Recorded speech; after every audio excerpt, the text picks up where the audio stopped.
ఈ మధ్య కాలంలో వాలంటీర్ వ్యవస్థను ఉపయోగించి తద్వారా రాజకీయ లబ్ధి పొందాలని ప్రయత్నం చేశాడు. ఎన్నికల కమిషన్ ఒకటే మాట చెప్పారు, ఏవైనా సరే పెన్షన్లు ఇవ్వండి, ప్రభుత్వ ఉద్యోగుల ద్వారా ఇవ్వండి, వాలంటీర్స్ ద్వారా ఇవ్వడం కరెక్ట్ కాదని ఒక నిర్ణయం చేశారు.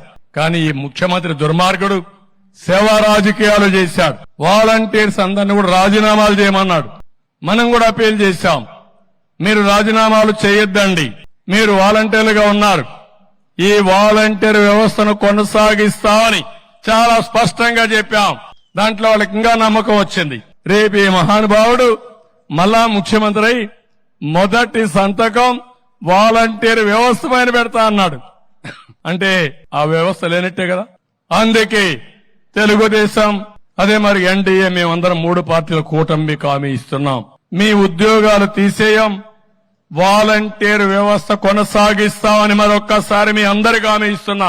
5,000 కాదు, మీకు రాబోయే రోజుల్లో 10,000 రూపాయలు పారితోషికం ఇచ్చే బాధ్యత మాది. ఈ వాలంటీర్లు ఇన్ఫ్లుయెన్స్ చేస్తారు పెన్షనర్లకు, కాబట్టి వాళ్ళతో ఇప్పించడం తన మనిషి ద్వారా డోర్ టు డోర్ స్టెప్ దగ్గర పెన్షన్లు ఇవ్వనివ్వద్దు అని చెప్పి తన మనిషి నిమ్మగడ్డ రమేష్ ద్వారా ఈసీకి లెటర్లు పెట్టించడం దగ్గర నుంచి అక్కడ మొదలైన. అంతకుముందు వీళ్ళేంది గోనె సంచులు మోసే ఉద్యోగమా, ఇళ్ల తలుపులు కొడతారు, ఆడవాళ్ల వివరాలన్నీ సేకరిస్తారని తాను తన దత్తపుత్రుడు అసహ్యకరంగా మాట్లాడిన మాటలైనా, రాష్ట్రంలో అమ్మాయిలు ఎక్కడన్నా ఇదైపోతే అదంతా కేసులన్నీ వీళ్ళ ఇదున్నారు వెనక వీళ్ళున్నారన్నా, వాలంటీర్లు అంటే వైఎస్ఆర్సీపీ కార్యకర్తలన్నా వాళ్ళ తాట తీస్తామని మాట్లాడిన వాళ్ళ నాయకులు మాట్లాడినా, ఇవన్నీ ఎట్లా మర్చిపోతారు? వాలంటీర్లు కాదు జనమైన ఎట్లా మర్చిపోతారు?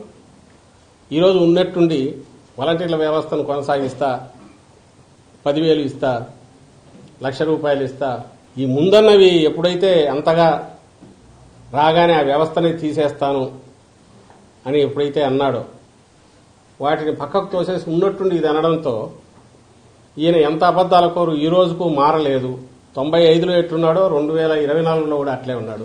14లో ఎట్లా మోసం చేశాడో అంతకు డబుల్ మోసం ఈసారి చేస్తాడని ప్రజలకు బాగా అర్థమైంది ఈ మాట మాట్లాడడంతో.